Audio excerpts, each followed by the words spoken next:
Hi, this is Accounting Space. Today we'll be looking at account payables, optimizing account payables management for organizational efficiency.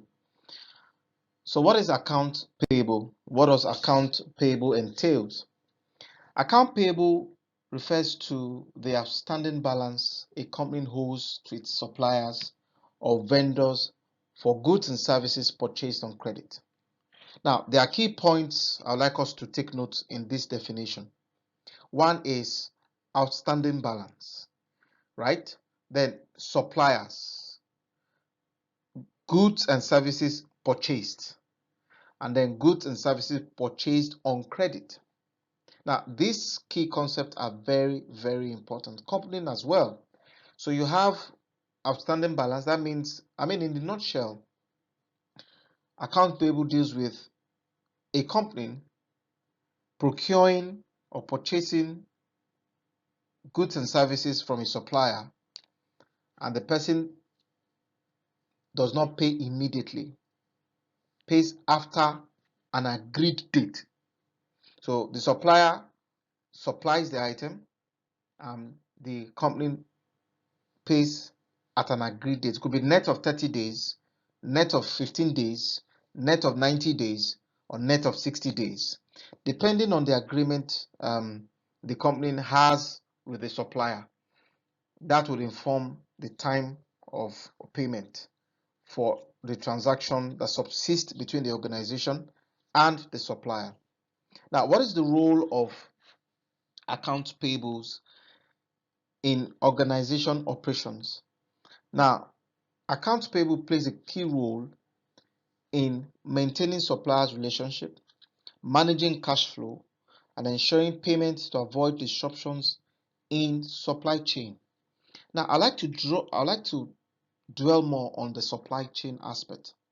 Now, if there's delayed payment in the invoice of diesel that has been supplied to an organization, now it may be difficult for the organization or the supplier to want to supply again, seeing that the organization hasn't paid the last invoice, or the balance the organization have with them, the outstanding balance the organization have with the supplier is too high, and they may not be encouraged to supply again.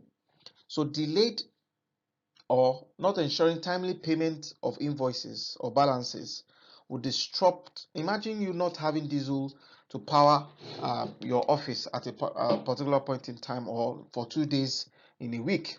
It's going to disrupt the smooth operation of that business. Now, for organizations abroad in the Europe, in America, North America, yes, in Europe and the likes, they really don't have this issue of powering their business. Now, take for example, a typical example would be not paying your supplier that supplies you stationaries. How would you function in an organization in a week without having to print? Because you need to sign documents, you need to print things, you need to do reconciliation, you need to send out letters. How would an organization function without having paper or ink to carry out the operation? It then becomes very, very difficult. Also, looking at it, that if there is delayed payment in paying for inventories. Now, inventories are things you buy from a supplier that you resell to your own customers. Now, if you don't receive this product or service from your suppliers, how would you service your customers or your client? It becomes difficult. Now, the importance of timely payment of accounts receivable cannot be overemphasized. What are the key components of accounts payables? Now, look at this key component of accounts payables. What are the things that make up or look that we look out for in accounts payable? First of all, is we need to understand the process of accounts payable. The generic process of accounts payable for most organizations is that there is a purchase order by the company. The company prepares the purchase order, states the date, the quantity of the item, the description of the item, sometimes the amount, but most times they don't put the amount there. So the date, the description, the quantity, probably the unit price, and the total amount, and then it's sent via mail or shipped via delivery to the supplier. The supplier, having received this, then sends in the goods together with goods received note or delivery note and the invoice together. Now, when they receive this item, when the organization receive these items with the delivery note and the invoice, the supplier ensures that the organization acknowledges receipt of this item by way of signing the delivery note, and he takes a copy with him and drops the invoice with the organization.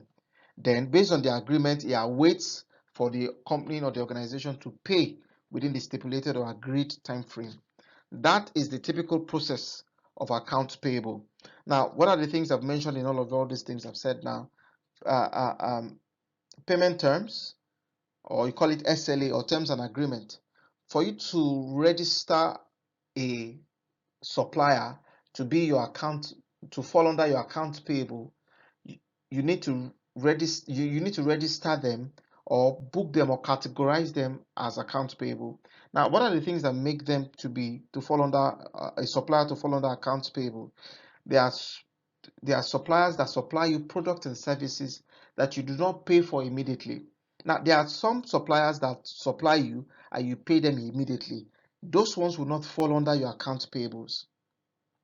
The ones that you receive goods and services from and you pay at a later date, those suppliers will form your account payables. And also, I like to state that accounts payable under your statement of financial position falls under your current liability. What is a current liability? It's a liability that is meant to expire within one fiscal year or 12 months, as the case may be. So because account payable is a liability, it shows that you are owing a supplier the set amount of money. It shows that for this period, you receive certain amount of goods or certain amount of service you are yet to pay. Even though you have consumed the goods, even though you have enjoyed the service, showing that you are yet to pay, which is a liability, and you're meant to clear it within 1 year. That's why it shows under your current liability. So what is the impact of poor account payable management? First of all is decreased cash flow. What does decreased cash flow means? Decreased cash flow is when so let me read it this way. Poor accounts payable management leads to delayed payment, resulting in decreased cash flow and liquidity for the organization. Now, what does that mean? Like I rightly said, when there is delayed payment of suppliers have supplied you like in 5 batches, and you are yet to even pay for any of those batches. If you're requesting for the 6th delivery, the supplier may be reluctant to supply you because you are owing him a lot of money, and you have even breached the agreement. Maybe the agreement you had with him was net of 30 days, or net of 15 days, or net of 45 days, or net of 60 days, and you have not been able to pay 6 batches for almost 5 months. He may be reluctant to supply you those items or supply you that service because you are owing him and you have breached the contract. He may be reluctant because he's also doing business as well. Now, if he doesn't supply you those products and service, it then becomes difficult for you if that supplier is a supplier that supplies you inventory. Inventory are those things that you need to buy and resell to your own customers and clients. Now, if the supplier is reluctant or did not supply you, how would you sell to your own customer? And that's why I said it affects liquidity for the organization. Another impact of poor account management is damaged vendor relationship. Due to late payment error in processing invoices, somehow the relationship, the way the supplier looks at the organization is not going to be in a good light, because that there's been breach of agreement in their relationship. Reduce operational efficiency. Inefficient management hampers workflow processes, causing delays in approvals, increased manual errors, and hindering overall operational effectiveness. Now, when there's a lot of bureaucracy, let me put it that way, when there's a lot of bureaucracy in getting approval, right, and it then leads to delayed payment, that in itself would affect operational efficiency. Because if you can't get things done, there are times in an organization where certain things are meant to be done urgently. Certain supplies are meant to you meant, because of the urgency of those supply. Sometimes you may need to boycott the processes that you have put in place because of the demand from your customers. Your customer wants something at the speed of light and you don't have it. You need to reach out to your customer, to your supplier rather, to supply it. Now, if your organization has a lot of bureaucracy where there's like 5 people or 5 directors or 5 senior managers has to sign different documents for them to get a supplier to supply an item, it may be difficult because the customer can't wait for all those bureaucracy and long approvals. Another point is increased financial risk. So lack of internal control, when you don't have proper internal control, when you don't have proper reconciliation, timely and periodic reconciliation, there is tendency for you to pay more than what was supplied to you. When a supplier is telling you that you're owing him or her $10,000, but because you don't have records, you don't have proper records, you are forced to pay that $10,000 so that he can supply you your new order. But if you had a good record, if you maintained a good record, it will be very easy to challenge the balance the supplier has put forth to you, because your own record is accurate and you can use that to challenge or defend your position. So not having that causes increased financial risks for the organization. Now, what is the best practice for managing accounts payables? Automating invoice processing, implementing early payment discount. Now, what this early payment discount means is you reach out to your supplier to say, sometimes, if I'm paying this thing early, do I have uh, discount?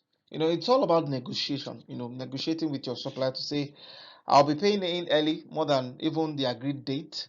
If the agreed date is net of 45 days and I'm paying 10 days, 30 days before that, or 20 days before that, or 30 days before 45 days net, then what is the incentive? What is the discount you're going to give me? So negotiating that also helps in managing accounts payable. Reviewing regularly vendor terms. So there are times when organizations somehow, I wouldn't know, maybe it's negligence of duty or not paying keen attention to SLAs that they have signed.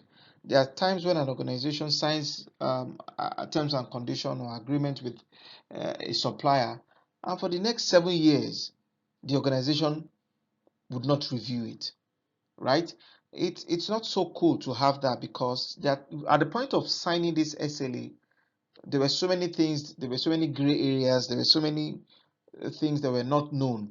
Now, your business had grown, your relationship and business relationship with this supplier had grown. You were collecting maybe 50 bags of an item from them. Now your supply, or what you demand from that supplier is going to almost 700 bags or 500 bags. There is need to review your SLA with them. There is need to review your terms and conditions with them, to review the price, largely due to the fact that prices would not always remain the same. Inflation, affects the business. So many other factors, you want to modify certain things, you want them to customize certain things for you, you want them to do it a certain way, you want probably to receive your goods at a higher speed, or at a quicker speed, all those things. So there's need to review it. I would say every year review your terms and agreement with your vendor or your supplier every year. Put that in your SLA as you're signing with them, that this agreement is going to be reviewed every year, putting into consideration economic indices, demand and supply, inflation, company changes, company policies. So all of all these things influences the reason for reviewing regularly the vendor terms and conditions. Maintaining accurate records. I mean, this cannot be overemphasized. The importance, the advantages or the benefit of maintaining accurate account payable records outweighs whatever thing you gain from not maintaining accurate account payable records, unless there is some sort of connivance and there's some sort of fraud in the organization where the records were intentionally tampered with not to be accurate. And when the records are not accurate, it gives room for assumption. It gives room to just suggest, to say, okay, since we don't have this record, let's just go by with whatever it is that we have. So maintaining accurate records for account payable management is one of the best practices. Automation of account payables. Now, what do you get when you automate your account payables? Now, before now, our predecessors, or 20, 50 years ago, accounting profession was manual, where you had those long ledgers, and you had to fill in it one by one. But now with automation, we have softwares that are dedicated just for managing your accounts payables. Just for managing your account. It's not an accounting software. It is not ERP. It is not general management accounting software. It is software. There are softwares designed to manage account payables and account payables alone for organization. Now, what are the benefits for account payables when you automate account payables? Improved accuracy by 45% based on statistics. You have reduced processing time. Now, when you manually process account payables, that means you need to start sorting out the invoices one by one, looking at your different suppliers. If you have, there are times organizations have suppliers to the tune of 100, sometimes 500 suppliers, sometimes 200 suppliers, 150 suppliers with different invoices for different products and services. If you have to do that manually, it's going to take a lot of time and there's tendencies for error.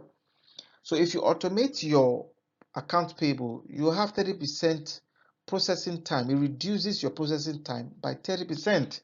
That's a lot of time reduced, and that 30% that has been reduced can be used to focus on other tasks that you have in your account payable section. Now, another benefit is fewer errors. Because you automate these things, there's 25% chances that you have fewer errors in managing your account payables. Now, what are the key technologies for account automation, account payable automation? Optical character recognition, robotic process automation, cloud-based account payable solutions, electronic data interchange. Now, we have a lot of, like I rightly said, a lot of softwares and technologies that have been developed to help you track your account payables, in the sense that you don't need to go through your invoices, add copies of invoices. In the event where you need to trace an invoice for an asset, take for example an asset that was purchased 4 years ago, 5 years ago, there's tendency that this hard copy must have been misplaced. There's tendency that you can't find it. Maybe it was misfiled. Maybe somebody else came and took it and did not return it back. So there's tendency for all those human errors. Now, when you have your account payables automated, looking for an invoice as old as 7 years, as old as even 10 years, becomes very easy. Very, very easy. It's just a click of button and you're able to sift out and fish out that particular invoice for reconciliation purposes. Steps to account payable automation: vendor selection. You need to select your vendor. Assessment and planning phase, customization and integration. So you need to know your supplier. You need to know the organization that will be supplying you. Are they tax IRS compliant? Do they remit their taxes? Are they registered with the relevant authorities in the country? Are they remitting their taxes? Hope they are not a phony organization into some sort of loan money laundry and using this business as a front for money laundering. So having that knowledge is very key to implementing AP, accounts payable automation. Now, what is the SWOT analysis of accounts payable automation?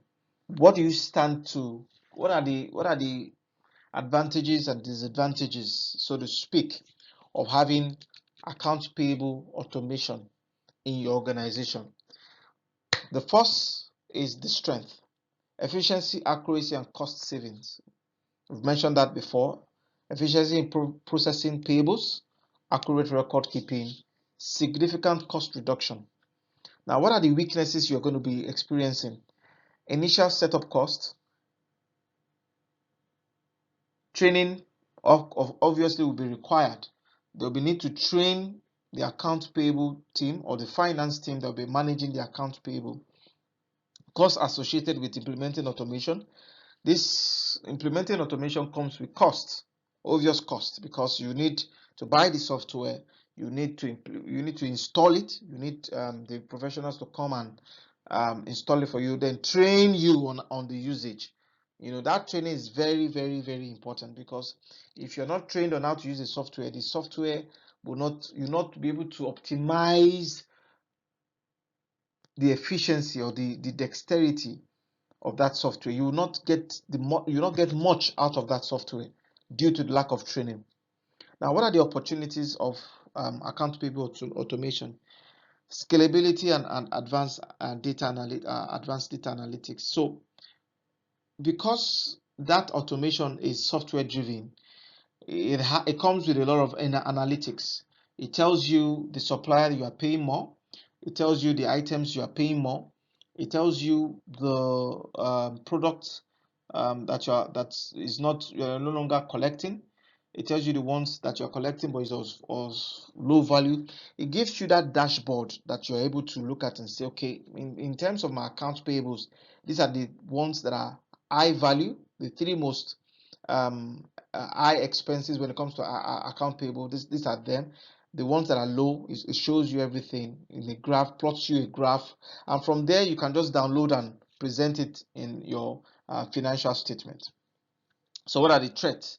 Security concerns, resistance to change. So there are times when potential risks related to data security, challenges in adopting new processes.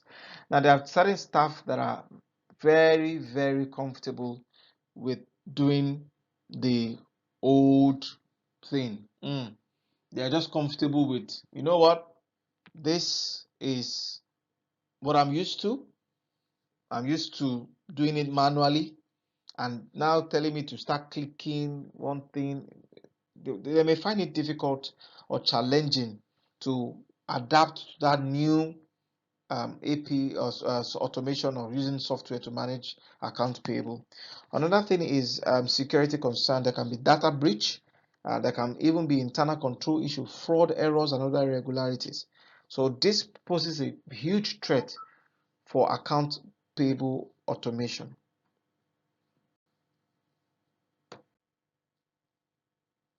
So key metrics, like I already said, there are times in your SLA or the agreement you have with a particular vendor, you could say it is net of 30 days, net of 15 days, net of 45 days, net of 60 days, net of 90 days, net of 180 days. So there are certain items that you procure from a supplier.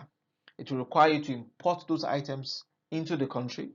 It will require you to import them into the country, which will take time. There are times when this importation, the the organization would tell the supplier, you know what, when it gets to the port, I will pay you 50%. When I receive the item, I will pay you 50%. That way, both supplier and the organization, they're trying to secure themselves. While some organization will just pay you based on the relationship you've been doing business with them for the past 10, 15, 20 years. So paying you full amount of money would not even be an issue because of the relationship that subsists between the organization and the supplier. So it could be invoice processing time will be 5 days, 1 week, 15 days, depending. Then cost per invoice. So cost per invoice could be 10,000, could be $5,000, could be 20,000, could be $100,000, depending on the transaction, depending if it is operating or capex kind of transaction. So we've done this before. Successful API to automation, cost saving, improve uh, efficiency, vendor relationship. Vendor relationship is also very key when we are looking at vendor relationship. Now, there are times when certain items are supplied by a vendor, your supplier, turns out to expire in your warehouse. Now, if you don't have a good vendor relationship, it becomes difficult to reach out to the supplier and say, okay, these items have expired. Can you change them for me to items or products that have a longer expiry date, right? Because there are times there are certain products that are slow moving. It's not so it will show you in your data analytics in the AP automation that this product that you're buying, they don't move well, and because they're not moving well, you get to store them in your warehouse, and that also informs you that because these items are slow moving, you don't need to tie your capital or your resources or your money with those kind of items because they are slow moving items or slow moving inventory. So if you have that relationship with your supplier, you just reach out to them and tell them, you know what, I have this item, it is expired. Can you change it for me? And based on relationship, they change it and give you a product that has a longer expiry date. So vendor relationship is very, very key. Having a good relationship or partnership with your vendor is very, very key in optimizing and managing account payables for an organization. Now, looking at it very clearly, it's very clear. Manual and automated AP processes. Like I said before, this account payable were done manually before the introduction of technology, before the introduction of computer, even before the introduction of Excel. Where you had a lot of the ledgers, very long book, thick, book where all these ledgers are recorded manually. Now, let's look at it together. Time efficiency for accounts payable processes. Manual requires significant manual effort for processing. Automated processes invoices swiftly, reducing processing time by up to 50%. In some cases, it even reduces it more than 50%. It reduces it up to 80 to 90% because it's automated. Everything is linked. Sometimes your account payable software is linked to your bank account to make sure that everything syncs and you are able to see them real time. As you're making payment, automatically your account payable records it for you. As you're receiving invoice, as you're from a vendor, your account payable, records it for you. Sometimes it can be connected to other softwares, the account payable software connected to your accounting software, connected to the general management ERP for the organization, where other departments are there. So as you're receiving the item from the store, the account payable software automatically records it and captures that transaction. Now, cost effectiveness. What are the things we're talking about? Cost effectiveness. Between manual and automated, manual incurs higher operational costs due to labor-intensive tasks. Yeah, so in order to manage account payable, if you want to go through manual, you need to hire more hands. It depends where your accounts payable, because if it is a retail business where you have a lot of suppliers, sometimes organizations have suppliers up until 100, sometimes 50, 70, 150 suppliers, 100, 200 suppliers. It then becomes necessary to have hands, to manage the suppliers. If not, you lose track of it. If not, you won't be able to reconcile it. If not, there'll be room for errors fraud and irregularities. Now, compared to automated drives cost savings through reduced manual intervention and streamlined operation. So costs savings through reduced manual intervention and streamlined operation. So due to the fact that everything is automated, you don't need more hands, you don't everything, the operations is streamlined. You just click, and you're able to get answers when it comes to your account payables. You want to know how much you've paid a particular supplier for 5 years ago, for 7 years ago. All you need to do is just to click, and it brings out the date, the time when this invoice was supplied, the time when it was received, the time when payment was made to the supplier, and if there was any return, purchase returns. All these things will be captured by the account payable software. Like I already said, building strong vendor relationship, timely payment, transparent communication, negotiating favorable terms. So, like I said, periodic negotiation of your SLA. You can't have an SLA that you're operating with and it is 7 years old. It's not been renewed after 7 years that was entered, the agreement was made. It's just been there lying around and you're making use of it. Sometimes it's going to be to the disadvantage of the organization because things have changed and the organization hasn't gone ahead to renegotiate favorable terms for themselves. So leveraging on technology. There are times when organizations bring in their suppliers into a particular platform where suppliers to have a login details as they're supplying the login into the organization's software. Um, they're just able to put in whatever it is that they've supplied, and the organization is able to see it and confirm and take it on from there. So leveraging on technology is also very key as well. So there are future trends of accounts payable that's going to help foster accounts payable. It is increased use of AI and machine learning, increased data analytics. Like I rightly said, the account payable software would have a dashboard that shows you details of payment, who received payment, what was supplied, if there was purchase returns, what bank was used to pay, items that are received frequently, the ones that are slow moving, the ones that are high moving but the amount is small, the ones that are high moving but the amount is high. All this information will be done by the account payable software. So it's going to give you that data analytics for you to take proper decision. Then mobile payment solution as well. Thank you for your time. Now I'm going to go into a case study so that we can all look at um, a practical scenario of handling account payables. A practical scenario of handling accounts payable. You're in the finance department, you're the finance manager, you're the accountant, you're the account payable manager, you're the account payable officer.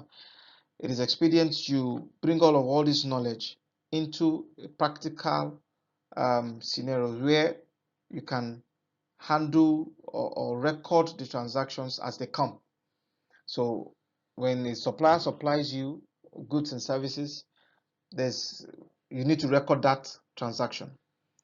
Once you are returning part or whole of those goods, you need to record that transaction. Once you are paying for those goods that has been received and certified by you, you need to record that transaction. So how do you record these transactions? So we'll go to our case study. So the case study is with Becham PLC on the 1st of June 2019. Becham PLC, a bakery company, received an invoice with number 1002 with items from Harlem Limited, a supplier of bakery consumable, 20 buckets of butter at 2,000, 550 bags of flour at 5,000, 100 crate of eggs at 1,200 on credit to be paid by the end of 30th August 2019. On 13th June 2019, Bicham PLC paid the sum of $3,000 to Harlem Limited as a part payment of the invoice with number 1002. On 25th of September 2019, Bicham Limited paid $6,200 to Harlem Limited as balance payment for the invoice with number 1002. Required to record these transactions in the books of Bicham Limited. So first of all, we need to understand the transaction. What transpired? Now, on the 1st of June 2019, Bicham PLC received an invoice with number 1002, which are items from Alam, for 20 buckets of butter at 2,000, 50 bags of flour at 5,000, and 100 crates of eggs at 1,200, which were all supplied on credit. Bicham Limited, Alam Limited will be expecting payment by 30th of August 2019. Now, that is one transaction. In order to recognize that transaction, the accounting entry will be this. On the 1st of June 2019, the accounting entry will be to debit inventory and credit Harlem Limited, being account payable main category. So when you're in your books, when you're registering Harlem Limited, you register it as a sub account under account payable. I mean, when your accountant or software engineer will be able to do this for you with 8,200, and the description would be being received of 20 buckets of butter, 50 bags of flour, and 100 crates of eggs from Alam Limited. Now, on the 13th of June, Bicham PLC paid the sum of $3,000 to Harlem Limited. Bicham PLC paid the sum of $3,000 to Harlem Limited as part payment of the invoice. So what will be the accounting entry for that? It would be to debit Harlem Limited, because Harlem Limited received, and credit bank of Bicham PLC with 3,000 naira, being part payment of invoice number 1002 from Harlem Limited. 25th September 2019, Bicham PLC paid 6,200 to Harlem Limited as balance payment for the invoice with number 1002. Now notice this. Bicham PLC overpaid Harlem Limited. Total amount of goods supplied was 8,200. That was the outstanding balance. Now, there was no record of the fact that Bicham PLC was owing Harlem Limited. There was no record based on the information we were given. So in order to record it appropriately, what would be the best practice is to debit Harlem Limited, being the fact that they received the money, and credit bank account of Bicham PLC with 5,200 being balance payment for invoice number 1002 for Harlem Limited. Now, it's remaining $1,000. How do we pay for this? Now, on the 25th again, we need to debit prepayment account. Now, prepayment is payment that was made in advance for a particular service or goods. Meanwhile, when you pay for those things, you are yet to receive them. Now, all the things that was received by Bicham PLC, which is 8,200, has been paid for. It was paid. The first payment was on the 13th of June 2019. Second payment was on the 25th of September 2019, which is 5,200. But an excess payment of 1,000 was made in error, I suppose. So we cannot debit Adelam Limited again. That would be That would not make the account to balance. So the best practice is to put it under prepayment, being payment in advance for a particular thing, and to credit Bacham bank account with $1,000. Now the description is very key here. Being payment in error for invoice number 1002 from Alarm Limited. So what that means is, in the future, when Alarm Limited supplies $1,000 worth of goods to Beecham PLC, the accounting entry will now be at that point to debit Alarm Limited and credit prepayment. So automatically the account will balance. I hope this helps. Thank you very much for your time. If you have any question, you can put it on the comment section or email me in the description below. Thank you. God bless.